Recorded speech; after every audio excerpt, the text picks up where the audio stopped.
Algum tempo atrás, mostrei a vocês uma forma de produzir energia elétrica utilizando o limão.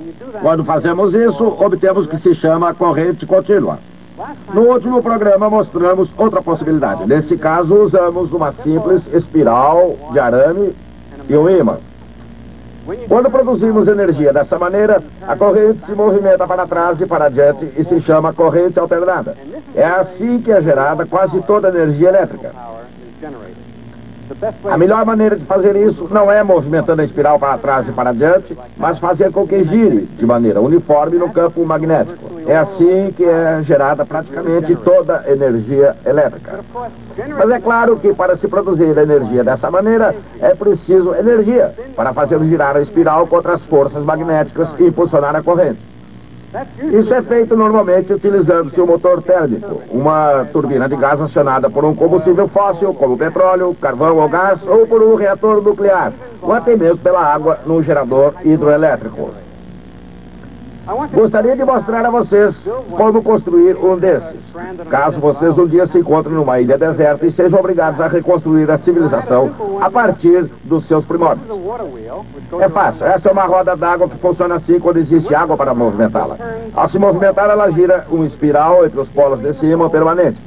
A produção de eletricidade do gerador pode ser vista nesse osciloscópio, um aparelho que serve para medir a voltagem. Enquanto o traço no osciloscópio permanece horizontal, nada está acontecendo. Quando começamos a produzir energia elétrica, ele começa a subir e a descer. Dessa forma, tudo o que precisamos fazer para produzir eletricidade é abrir a água. Os que estiverem nas primeiras filas, abram os guarda-chuvas. Vamos lá. Aí está. Energia hidrelétrica. Energia hidrelétrica não foi criada pelos mortais, mas há uns 100 anos atrás, um homem foi capaz de prever o seu enorme potencial. Quando criança, ele lera sobre as cataratas de Niágara e sonhara com uma roda acionada pelas suas águas. Um dia, o seu sonho assumiu a forma de uma gigantesca rede de energia elétrica, girando como um dínamo e impulsionando a moderna era industrial. O nome desse homem foi Nikola Tesla, e sua visão, na teoria e na prática, foram capazes de aproveitar a energia das cataratas de Niágara, baseando-se no princípio das correntes alternadas. A corrente alternada, AC, é uma corrente oscilante. Ela é produzida por uma voltagem que aumenta e diminui, positiva e negativa, como uma onda sinusoidal. Mas, como Nikola Tesla descobriu, a definição de corrente alternada era apenas o início de seus altos e baixos. Ele desejava que a corrente alternada acionasse tudo sobre a face da Terra, mas na vida real, no mundo dos negócios, a ideia encontrou uma grande resistência. Desde o início, ele foi contra a energia elétrica de Thomas Alva Edison e dos defensores da corrente contínua. A corrente contínua DC é um fluxo constante de eletricidade. Em termos ideais, sua voltagem é constante e igual à corrente, também constante, multiplicada pela resistência efetiva do circuito. Naturalmente, no que se refere à questão básica da corrente alternada versus corrente contínua, Edison e Tesla estavam em ondas diferentes. E no que se tornaria conhecida como a Guerra das Correntes, as linhas de batalha seriam bem definidas.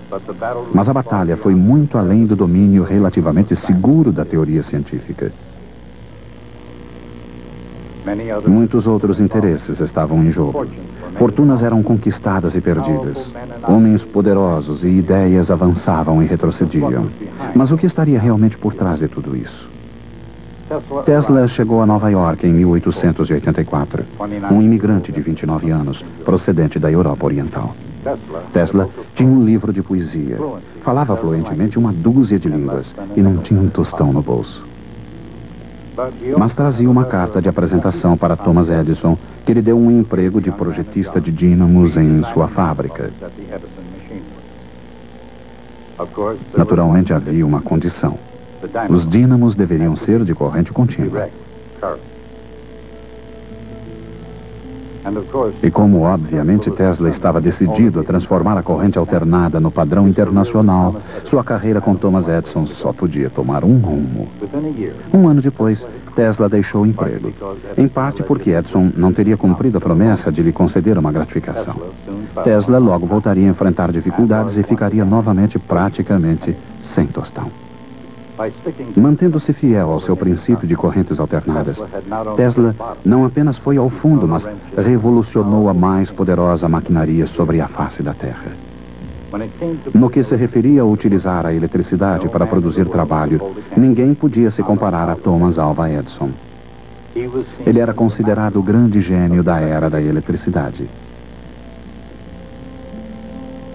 Como presidente da companhia que se tornaria a General Electric, Edison não foi chamado de Napoleão simplesmente porque a atriz Sarah Bernhardt achava os dois parecidos. Até hoje, o seu quartel-general, o Laboratório Edison, em Mellon Park, Nova Jersey, permanece vivo na imaginação do público. Numa homenagem merecida, o laboratório foi totalmente remontado em todos os seus detalhes e preservado no Museu Henry Ford, em Greenfield Village, Dearborn, Michigan. Quando Edison estava vivo, ele foi a força criativa por trás de praticamente toda a ideia brilhante surgida sob a luz do sol. Embora a audição de Edison fosse deficiente, seu gênio produziu o primeiro fonógrafo do mundo. Também foi ele o inventor da câmara cinematográfica. Foi em Menlo Park, não em Hollywood, que o cinema realmente começou. Com essa invenção, o telégrafo com fita de papel, a pressão sanguínea do mundo dos negócios podia subir e descer dependendo da pulsação das bolsas de valores. E qualquer notícia podia chegar muito longe e muito rápido com a versão bastante melhorada de Edison do telégrafo de repetição. Na verdade, Edison muitas vezes refinou invenções de terceiros, tornando-as mais práticas e comercialmente mais viáveis no processo. Outros inventaram o primeiro telefone e a primeira máquina de escrever, mas Edison desenvolveu os dois, transformando-os em instrumentos práticos e eficientes. Por outro lado, às vezes Edison tentou destruir e não aperfeiçoar a ideia de outros. A chama que brilhava no coração de Thomas Edison, ao contrário daquela que acendeu em Menlo Park, não era muito ardente em relação a Nikola Tesla, e sua ideia de corrente alternada não provocava nenhum fascínio em Edison, começando com a pensão de Sally Jordan, a primeira casa do mundo a ser iluminada com eletricidade. A corrente contínua de Edison iria iluminar todas as casas dentro do limitado alcance de sua rede de estações de energia. E Edison sabia que até mesmo nos mais simples circuitos, a corrente alternada de Tesla poderia reservar muitas surpresas.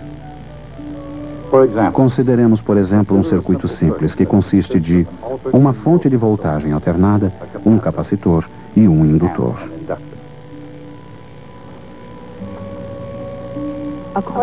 De acordo com as regras matemáticas de Gustav Kirchhoff, o aumento de voltagem na fonte, que jamais é superior a E0, é igual à soma das quedas de voltagem ao longo do circuito.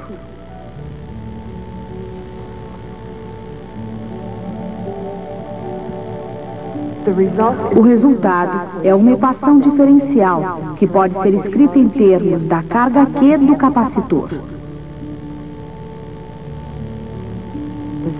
A mesma equação diferencial também descreve o deslocamento x de um oscilador harmônico impulsionado por uma força oscilante.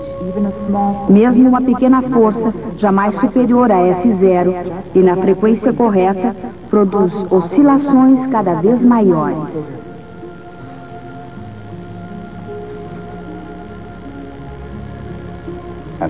Isso contribui para o fenômeno de ressonância, que significa que num circuito de corrente alternada, até mesmo a menor oscilação de voltagem pode produzir o fluxo de uma quantidade surpreendente de carga elétrica.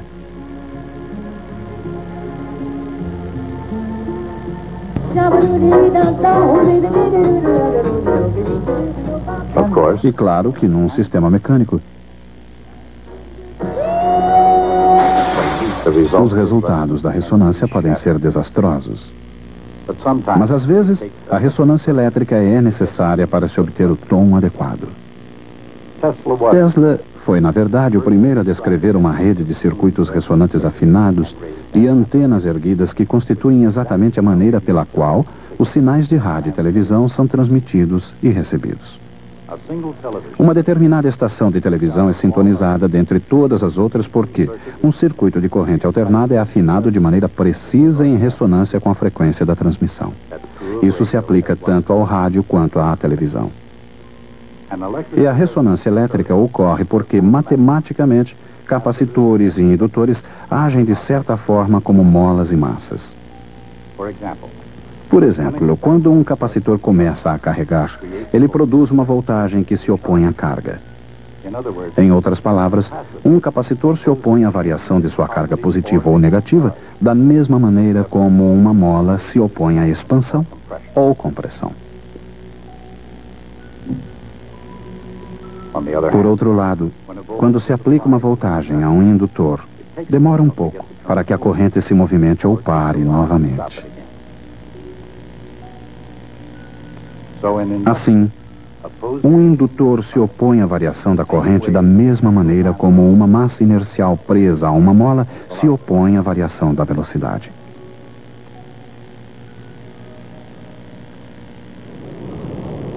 Mas não importa quão correta seja essa analogia, podem surgir diferenças.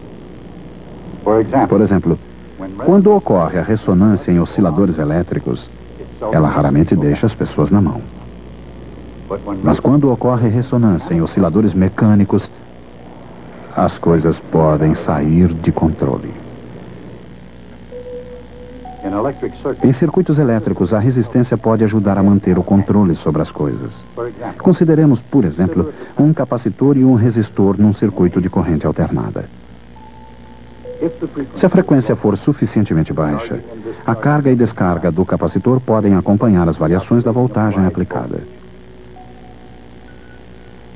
Mas numa frequência mais alta, o capacitor não é capaz de carregar e descarregar com rapidez suficiente.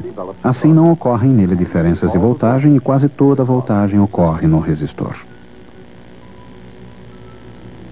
Por outro lado, se existe um indutor no circuito numa frequência baixa, há tempo suficiente para aumentar a corrente nele sem que sua voltagem aumente muito. Mas numa frequência mais alta, a corrente no indutor é incapaz de variar com velocidade suficiente antes de ser obrigada a mudar de sentido. Portanto, a maior parte da voltagem está no indutor, não restando muito no resistor. Quando todos os elementos estão no mesmo circuito em baixa frequência, a maior parte da voltagem é utilizada na carga e descarga do capacitor.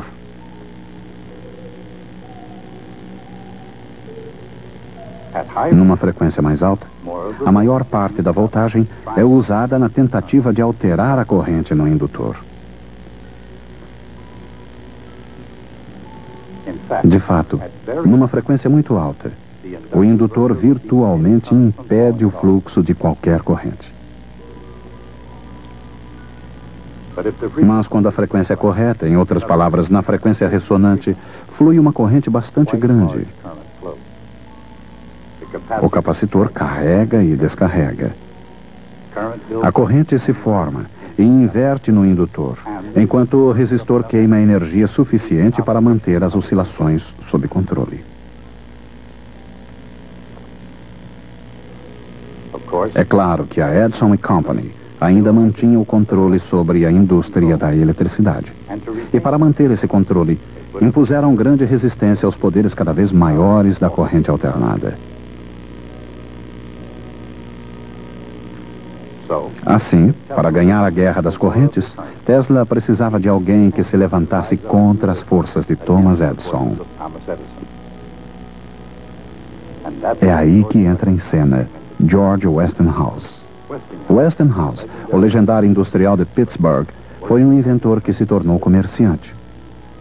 Mas ao contrário de Edison, ele não só falava com entusiasmo sobre as correntes alternadas, mas decidiu investir dinheiro nelas, comprando as patentes de Tesla para a fabricação de um motor de indução polifásico. Em 1888, a guerra das correntes se intensificava. Enquanto Westinghouse apoiava as ideias de Tesla, a maquinária bem lubrificada de Edison entrava em alta marcha. Houve campanhas difamatórias e, segundo alguns, golpes sujos. Mas um dia, no entanto, as mentes acabaram se encontrando. Charles Steinmetz, o mago matemático da física e da engenharia, ofereceu um certo apoio intelectual aos dois lados.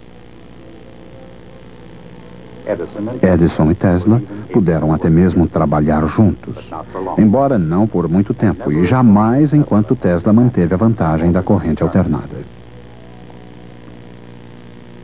Na teoria e na prática, por que seria melhor o método de Tesla? Naturalmente, a razão pela qual uma usina produz eletricidade é para poder transmitir essa energia a algum lugar através de fios, para as casas, para os escritórios, ou qualquer lugar onde haja necessidade dela. Mas a energia é igual a corrente vezes a voltagem. Assim, a mesma energia pode ser transmitida, qualquer que seja a energia, com alta corrente e baixa voltagem, ou com baixa corrente e alta voltagem.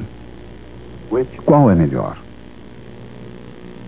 Lembre-se, o cabo transmissor tem uma certa resistência. E quanto maior a distância, maior a resistência, porque a resistência de um fio é proporcional ao seu comprimento. E é claro que a corrente passando pela resistência causa calor, que é calculado pelo produto da corrente ao quadrado pela resistência. Isto representa calor dissipado. Para a companhia geradora e para o consumidor, isso significa uma energia gerada e não disponível na outra extremidade do processo. Como a corrente I é igual a P sobre V, esse calor é P ao quadrado vezes R e dividido por V ao quadrado. Então, para uma dada potência e resistência, quanto maior a voltagem, menor a energia perdida no percurso. Em outras palavras, o segredo da transmissão eficiente de energia é transmiti-la na voltagem mais alta possível. Numa moderna rede de energia elétrica, a energia é transmitida regularmente através de milhares de quilômetros com centenas de milhares de volts. Mas não importa como ela é utilizada, o usuário deseja que todos esses watts lhe cheguem numa voltagem segura e prática. E isso só é possível se a energia elétrica puder ser transformada em alta voltagem, o que é necessário para fazer a longa viagem até o consumidor e de voltar em baixa voltagem para a utilização no fim da linha. A tarefa de aumentar e diminuir a voltagem é uma tarefa difícil de se realizar com a corrente contínua, mas com a corrente alternada essa tarefa é relativamente simples.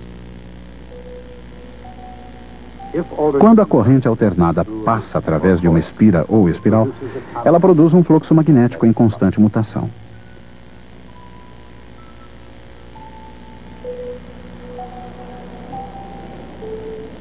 Uma barra de ferro, magnetizada pela espiral, pode concentrar e intensificar o fluxo variável.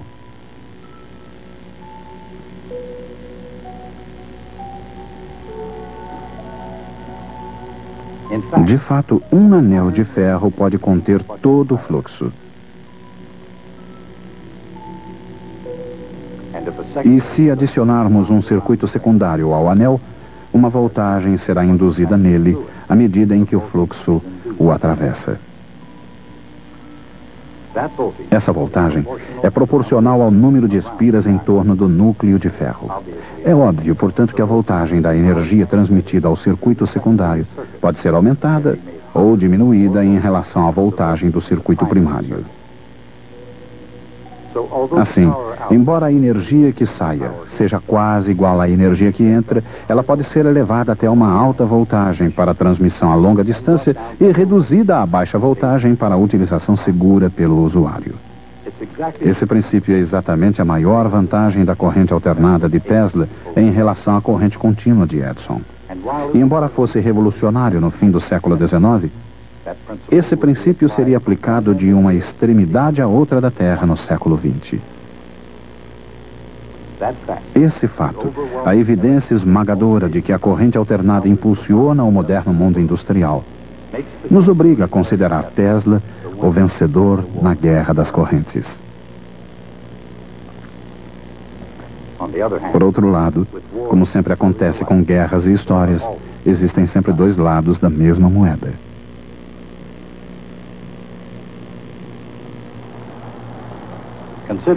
Considerando-se a enorme contribuição de Edison ao mundo da ciência e da engenharia, será que podemos realmente dizer que um lado ganhou e o outro perdeu? Afinal, Edison já tinha um número razoável de patentes. Antes de Tesla, Edison construiu seus próprios geradores, um após o outro, cada um mais potente que o anterior. Mas o mesmo aconteceu com Tesla. E da mesma forma como Edison, Tesla também construiu turbinas e motores. No entanto, e essa foi a grande diferença, os geradores de Edison só eram capazes de iluminar coisas não muito distantes de sua rede de geradores, enquanto que o sistema de corrente alternada de Tesla podia ultrapassar de muito antiga vizinhança. Com uma rede de linhas de energia cada vez maior, a corrente alternada pôde ser levada de uma costa a outra do país e a qualquer lugar entre elas. De qualquer maneira, o lugar de Thomas Edison na história já estava garantido. Em Menlo Park, Nova Jersey, sua mente continua tão ágil quanto sua câmara cinematográfica. Como inventor americano, ninguém, desde Benjamin Franklin, foi tão longe como Thomas Edison. Mas à sua maneira, Nikola Tesla foi ainda mais longe. Muito antes de se tornarem realidades, Tesla imaginou os tubos de vácuo revestidos com fósforo e tubos de vidro cheios de gás, luzes fluorescentes e neon. E anos antes do surgimento dos irmãos Wright, Tesla afirmou que para que a aviação pudesse obter sucesso, ela deveria utilizar um metal quase desconhecido na época: o alumínio. E enquanto Guglielmo Marconi era aclamado pela imprensa popular como o inventor do rádio, Nikola Tesla obteve o crédito pela invenção, assim como o veredito final dos tribunais. E por falar em crédito, dizem que Tesla não obteve o reconhecimento por muitas invenções originais. Em resumo, não se pode negar que Tesla foi um dos cientistas mais dinâmicos que já existiram. Nem que sua mente fosse fértil e sua inventividade única.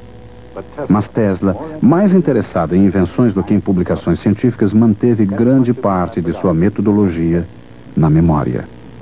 Talvez seja por isso que a comunidade científica tenha permanecido reticente ou dedicado poucos elogios a Tesla durante muitos anos. De qualquer maneira, ele recebeu o título de doutor honoris causa das universidades de Columbia e Yale. E um dia, sem ironia premeditada, foi até mesmo agraciado com a medalha Edison, o prêmio de maior prestígio, cujo nome é uma homenagem ao próprio Thomas Edison.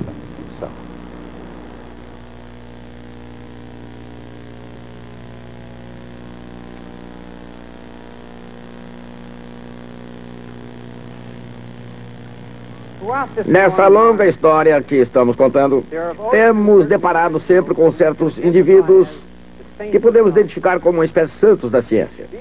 Vimos casos de pessoas levadas à descoberta científica da mesma maneira que as mariposas são atraídas pela luz. Isso inclui Kepler, Newton, Faraday e certamente Albert Einstein. Alguns se saíram muito bem e alguns, na verdade, ficaram muito ricos. Mas, naturalmente, não foi o dinheiro que os impulsionou a fazer o que fizeram. Mas, ao mesmo tempo, sempre houve um tipo de gênio diferente. Homens tão inteligentes quanto os outros, mas com objetivos bem diferentes. Um deles foi, claro, Thomas Edison. Temos também o caso de James Watt, Henry Ford e muitos outros. Homens que passaram quase tanto tempo no tribunal brigando por patentes quanto dedicaram às suas invenções. Somos tentados a traçar uma distinção entre os cientistas santos e os tecnólogos cavadores de dinheiro. Mas, é claro, houve uma exceção para confirmar a regra. Jamais gostei dessa expressão, a exceção que confirma a regra. Acho que antigamente ela devia ter outro significado quando a palavra provar, no sentido de confirmar, significava testar. Assim, uma exceção testa a regra. Se há realmente uma exceção, então a regra não está correta. Houve uma exceção que testou a regra e descobriu que ela era falha. Ela foi Nikola Tesla, um gênio da primeira grandeza. Se Michael Faraday foi capaz de imaginar o espaço cheio de linhas de força constante, Nikola Tesla foi capaz de imaginar geradores multifásicos e motores multifásicos, todos ligados com circuitos elétricos complexos. E quando um dia eles foram possíveis, todos funcionaram com perfeição, exatamente como ele havia imaginado. Muitas vezes Tesla amealhou e perdeu fortunas. E muitas vezes recusou empregos confortáveis com gordos salários para ficar sozinho e poder pensar e inventar. Podemos dizer de Tesla, como de Leonardo da Vinci, que ele foi um verdadeiro santo da engenharia. Tesla morreu quase esquecido e quase na miséria em Nova York. Mas foi Nikola Tesla, pelo menos tanto quanto Thomas Edison, que moldou a natureza do mundo em que vivemos hoje. Até a próxima.